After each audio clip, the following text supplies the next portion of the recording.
భారతదేశం ప్రపంచ స్థాయిలో ఈరోజు నెంబర్ 1 దిశగా దూసుకెళ్తున్న సందర్భంగా ఈరోజు భారతీయ జనతా పార్టీ నరేంద్ర మోడీ గారిని బలపరచడానికి భారతదేశంలోని యువకులంతా మోదీ గారిని బలోపేతం చేయడానికి ఈరోజు భారీ సంఖ్యలో ఈరోజు భారతీయ జనతా పార్టీలోకి చేరడం జరుగుతోంది.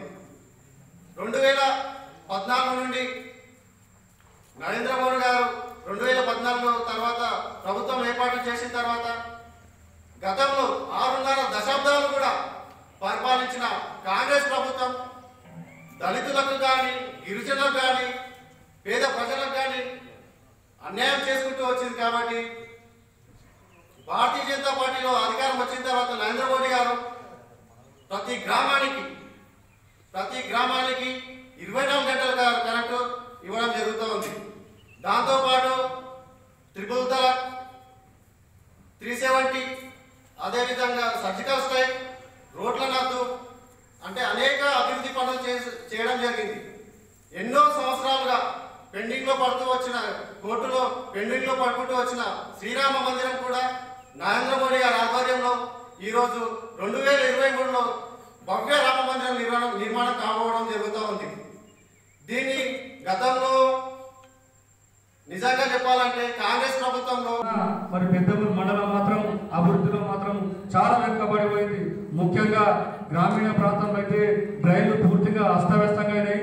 ఇక ఈ రోడ్ల విషయంలోకి వస్తే దాదాపు 4.5 సంవత్సరాల నుంచి నడుస్తున్నాయి వర్కులు. ఆ వర్కులు ఎప్పుడు జరుగుతాయేమో తెలియదు.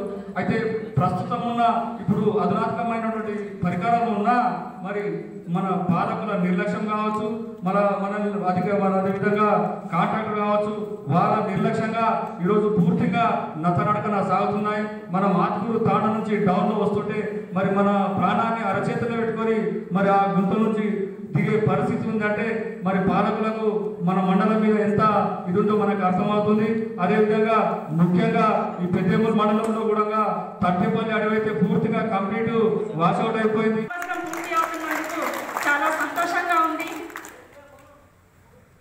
ఎన్నో సమస్యలను కూడా చాలా అవలీలగా చాలా సులభంగా మన దేశ ప్రధాని గారు చాలా అవలీలగా తీరుస్తున్నారు. మంత్రి పదవి రాలేదని పుట్టినటువంటి పార్టీ ఇంకో పార్టీ అయితే మన అన్న జగనన్న అక్రమంగా సంపాదించినటువంటి ఆస్తుల్లో వాటా రాలేదని, తనకి ఎంపీ పదవి దక్కలేదని పుట్టబోయేటటువంటి పార్టీ షర్మిలా పార్టీ అయితే విదేశీ పద్ధతులు సాంప్రదాయాలను మనపై రుద్దాలని ప్రయత్నం చేసినటువంటి పార్టీ కాంగ్రెస్ పార్టీ అయితే దేశం కోసం, ధర్మం కోసం, ప్రజల యొక్క సమస్యల కోసం పోరాడుతున్నటువంటి పార్టీ మన భారతీయ జనతా పార్టీ. నేను నరేంద్ర మోదీ గారి ఆధ్వర్యంలో భారతీయ జనతా పార్టీలో పనిచేసినందుకు నేను చాలా గర్వపడుతున్నాను. కరోనా సమయంలో ఎన్నో దేశాలకు మన భారతీయ జనతా పార్టీ నుంచి నరేంద్ర మోదీ గారు వివిధ దేశాలకు వ్యాక్సిన్ అందజేయడం జరిగింది. మాస్కులు లేనటువంటి స్థాయి నుంచి మనము వివిధ దేశాలకు వ్యాక్సిన్ అందించేటటువంటి స్థాయికి ఎదిగామంటే చాలా గర్వకారణం. ఒకప్పుడు మనకు ఐక్యరాజ్య సమితిలో స్థానం దక్కడానికే చాలా ఇబ్బందిగా ఉండేది. ఇప్పుడు ఈ నెల 9వ తేదీన జరగబోయేటటువంటి సమావేశానికి మన దేశ నరేంద్ర మోదీ గారు సావు శ్రీలత జిల్లా మహిళా మోర్చా అధ్యక్షురాలు, వారి స్వగ్రామం కూడా పెద్దెములే, జగదాంబ గారి మనవరాలమే. వారి ఇంతకుముందు జెడ్పీటీసీగా ఉన్నారు. అయితే సార్కి చంద్రశేఖర్ సార్ గారికి మంచి సుపరిచితులు వారు కూడా.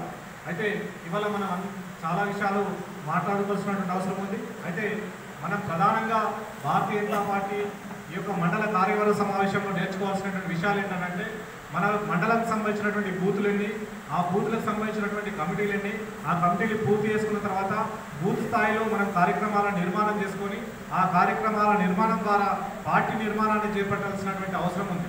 ఆ దిశగా మనందరం కూడా ప్రయత్నం చేయాల్సినటువంటి అవసరం ఉంది. ఆ ప్రయత్నంలో భాగంగానే మనందరం కూడా ఇక్కడికి రావడం జరిగింది.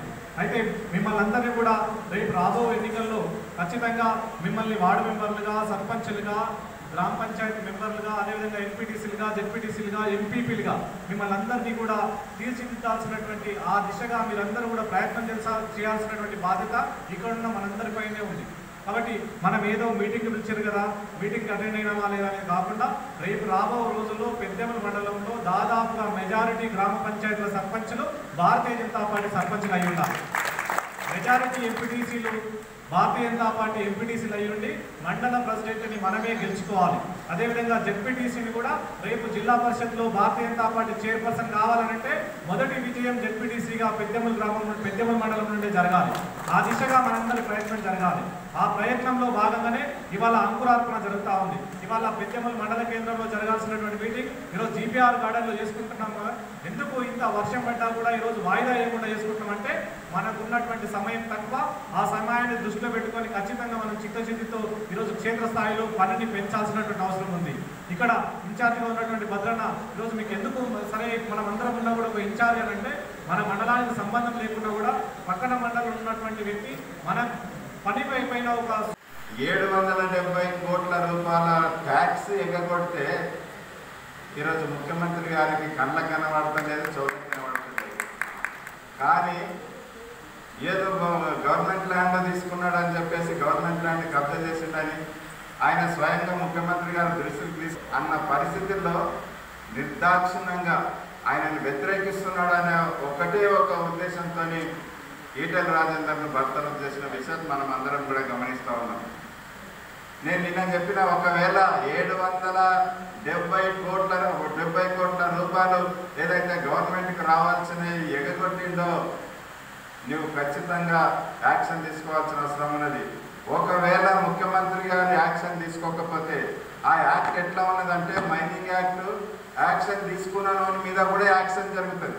ఇది మైనింగ్ యాక్ట్ అంటే సెంట్రల్ గవర్నమెంట్ యాక్ట్ తోటి సంబంధం ఉన్న యాక్ట్ కాబట్టి ముఖ్యమంత్రి గారు ఒకవేళ కమలాకర్ మీద యాక్షన్ తీసుకోకపోతే ఖచ్చితంగా సెంట్రల్ గవర్నమెంట్ ఇన్వాల్వ్ అయ్యి హోమ్ డిపార్ట్మెంట్ ఖచ్చితంగా ఆయనను తీసుకుపోయి జైలు వేసి పారేసి మన కుటుంబంలో ఉన్న వాళ్ళని అందరినీ కూడా జైల్లో పెట్టిస్తామని చెప్పేసి నేను నిన్న చాలా స్పష్టంగా చెప్పడం జరిగింది. అది జరుగుతుంది. కాబట్టి ఈరోజు మనం అందరం కూడా ధైర్యంగా ఉండాల్సిన అవసరం ఉన్నది. మనం అందరం కూడా గర్వపడాల్సిన అవసరం ఉన్నది. ఈరోజు మన రాష్ట్రంలో బీజేపీ గవర్నమెంట్ ఫామ్ చేయాల్సిన అవసరం ఉన్నదని, గవర్నమెంట్ ఫామ్ చేయడానికి అన్ని అవకాశాలు ఉన్నారని ఇంతమంది ఈరోజు ఒక మండల మీటింగ్ పెడితే మండలంలో ఉన్న వాళ్ళందరూ కూడా ఈరోజు మీటింగ్ అటెండ్ అయ్యే పరిస్థితులలో ఈరోజు భారతీయ జనతా పార్టీ ఇంతమందితో మండల మీటింగ్ పెట్టుకునే అవకాశం ఉన్న పరిస్థితుల్లో ఖచ్చితంగా ఇవన్నీ కూడా రిపోర్ట్స్ పోతాయి. ఖచ్చితంగా మనకి ఇక్కడ అవకాశాలు ఉన్నాయని చెప్పేసి దీని మీద కాన్సన్ట్రేషన్ చేసే పరిస్థితులు ఉన్నాయి. పరచాలంటే అందరినీ మాట్లాడిపియాలి.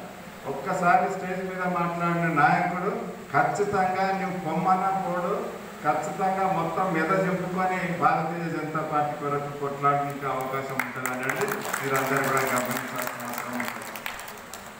అదృష్టవశాత్తున రమేష్ గారు నాకు పెద్దెమల్లో సమావేశం ఉన్నది రావాలన్నప్పుడు నేను చాలా సంతోషపడ్డా. ఎందుకంటే నేను ఫస్ట్ పోస్టింగ్ నేను వెటరనరీ డాక్టర్గా పెద్దెమల్లోనే ఫస్ట్ పోస్టింగ్ వచ్చింది. నేను జాయిన్ అయిన అక్కడనే సంవత్సరం తర్వాత రిజైన్ కూడా చేసింది అక్కడనే.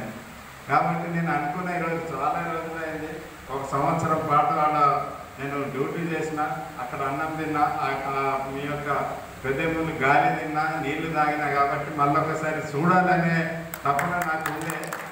కానీ ఈరోజు దురదృష్టవశాత్తును ఎక్కడ మార్చారు. ఏదైనా సరే సందీప్ నువ్వు ఇంకోసారి మీటింగ్ పెట్టు, ఖచ్చితంగా నేను మీ పెద్దమ్మలకి వీళ్ళు ఎవరు రాకుండా నేను వస్తా, నువ్వు ఒక మీటింగ్ పెట్టు. నా కొరకైనా మీరు మీటింగ్ పెట్టాల్సిన అవసరం ఉన్నదని నీకు రిక్వెస్ట్ చేస్తాను. ఆ రకంగా నేను ఒక సంవత్సరం పాటు మీ దగ్గర నేను పనిచేసిన. దాని తర్వాత మీ దగ్గర పనిచేసినందుకేనేమో నాకు అదృష్టం కలిసి వచ్చి ఏకదం ఎమ్మెల్యే అయిపోయిన అడిగాను. నాకు ఇప్పటికి కూడా ఉంటుంది, ఎక్కడికి వెళ్ళినా ఎమ్మెల్యే అయిపోయినా అంటే పెద్దమ్మకి వెళ్ళి ఎమ్మెల్యే అయినా అనే గర్వంగా నాకు ఉంటుంది అనే విషయాన్ని మీ అందరితో పాల్పంచుకుంటా ఉన్నాం. అయితే ఇది ఇప్పుడు మనకు కావాల్సింది ఈ సంస్థాగత విషయాలు. సంస్థాగత విషయాల పట్ల మనం మళ్ళొకసారి మంచిగా రివ్యూ చేద్దాం. ఎందుకంటే రంగారెడ్డి జిల్లాలో ఆ రోజుల్లో నుండి కూడా రంగారెడ్డి జిల్లాలో బీజేపీ పార్టీ ఏడముందిరా అంటే తాండూరు ఉన్నదని చెప్పేసి అనేక సంవత్సరాల కింద నుండి కూడా ఇది ఒక ఎస్టాబ్లిష్డ్. ఈ ప్రాంతంలో గతంలో కంటే కూడా ఈ ప్రాంతం ఈ ప్రాంతంలో ఉన్న నాపరాజురాలు కానివ్వండి, అదేవిధంగా ఈ ప్రాంతంలో ఉన్న వేరే రాష్ట్రాలతో సంబంధం ఉన్న దాని కొరకు కానివ్వండి, ఎన్లైటన్ పీపుల్, పేదరికంతో పాటు ఎన్లైటన్ కూడా ఉంది ఈ ప్రాంతంలో. ఏ పార్టీ అయినా సరే సంస్థాగతంగా బాగా బలపడితే అది ఎన్నికలకు ఉపయోగపడుతుంది. ఎన్నికల్లో ఇందాక రమేష్ గారు అన్నట్టు మనం అంతా కూడా ప్రతి గ్రామంలో ఈ సంస్థాగతంగా మన కమిటీలు బలంగా పనిచేస్తే ఆ గ్రామంలో సర్పంచ్ గెలుస్తారు. ఆ గ్రామంలో కలిసి 10 గ్రామాలు కలిస్తే ఆ యొక్క మండలంలో ఎంపీటీసీ గెలుస్తారు, జెడ్పీటీసీ గెలుస్తారు. ఈ విధంగా గెలిపించుకోవడానికి మనకు అవకాశం ఉన్నది. ఈరోజు ప్రధానమంత్రి గారు నరేంద్ర మోడీ గారు ఈరోజు భారతీయ జనతా పార్టీకి ఒక వేగు చుక్కగా ఏదైతే ఈ దేశమంతా కూడా అవినీతి రహితంగా పరిపాలన చేస్తూ గ్రామీణ ప్రాంతాలు కూడా అభివృద్ధి కావాలని చెప్పేసి ఆయన అనుకుంటున్నాడో అది మనం గల్ల ఎగిరేసుకొని మాట్లాడడానికి అవకాశం ఉన్నది. లేదు, ఈ డబ్బులు వచ్చిన డబ్బులన్నీ ఇంకో దిక్కు డైవర్ట్ చేసి ఈ కార్యక్రమాన్ని చేపించారు. ఏదేవి ఒకటి శ్మశాన వాటికలు, ప్రతి గ్రామంలో శ్మశాన వాటికల కొరకు 12 లక్షల రూపాయలు 10 లక్షల రూపాయలు శాంక్షన్ అయినాయి. అది కట్టాలని చెప్పేసి కలెక్టర్ ఫోర్స్ చేసేస్తే సప్పో చేసి ఆ శ్మశాన వాటికలు కట్టేది సర్పంచులు. దానికి ఇప్పటి వరకు కూడా వానికి బిల్స్ లేవు, డబ్బులు ఇవ్వలేదు. దాని తర్వాత ఇది పార్కులు, పల్లె ప్రగతి, గ్రామ పంచాయతీ భవనాలు, మోరీలు, ఇవన్నీ కూడా వాటికి వచ్చే ఈ డబ్బులు చేపించరు. కానీ దానికి ఇప్పటి వరకు కూడా బిల్స్ లేక నానా అవస్థలు పడుతున్నారు. ఒకవేళ నిజంగానే సర్పంచులు అందరూ కూడా అనుకుంటే ఈరోజు రాష్ట్రం అంతా కూడా, తెలంగాణ రాష్ట్రం అంతా కూడా సర్పంచులు ఒక్కసారి వాళ్ళకి కోపం వస్తే ఈరోజు కేసీఆర్ను మొత్తం 10 కిలోమీటర్ల లోపలికి తొక్కి పడేసేంత శక్తి ఈరోజు సర్పంచులకు ఉన్నదని చెప్పేసి మీకు అందరికీ తెలియపడుతుంది. ఎందుకంటే ఈరోజు పరిస్థితులు పూర్తిగా విషమించిపోయే పరిస్థితులు ఉన్నాయి. ఏ సర్పంచ్ అయినా ఏదో ఒకరిద్దరు సర్పంచులు డబ్బులతో ఉంటుండొచ్చు, కానీ పరిస్థితిని ఎట్లా చేసి పడేసిండ్రు అంటే పేదోడు ఎవరు కూడా ఓటు చేసే పరిస్థితులు అలా లేదు. సర్పంచ్ కావాలంటే కనీసం 50 లక్షలు పెట్టాలి. అక్కడ సిటీ చుట్టుపక్కల అయితే ఒకడొకడు 5 కోట్లు పెడుతున్నారు. కౌన్సిలర్లు 4 కోట్లు 5 కోట్లు పెట్టిన పరిస్థితులు ఉన్నాయి. గతంలో ఎప్పుడైనా అది జరిగిందా? అయితే పైసలు ఉన్నవాడే పోటీ చేయాల్సిన అవసరం వస్తుంది. పైసలు లేనివాడు ఎంత తెలివిమంతుడైనా, ఎంత దేశభక్తి ఉన్నా, ఎంత సేవాభావం ఉన్నా ఆయనకు అసలు అవకాశమే రాని పరిస్థితులు ఈరోజు కేసీఆర్ గారు చేసి పెట్టిండ్రు అనేది మనం అందరం కూడా ఆలోచన చేయాల్సిన అవసరం ఉన్నది.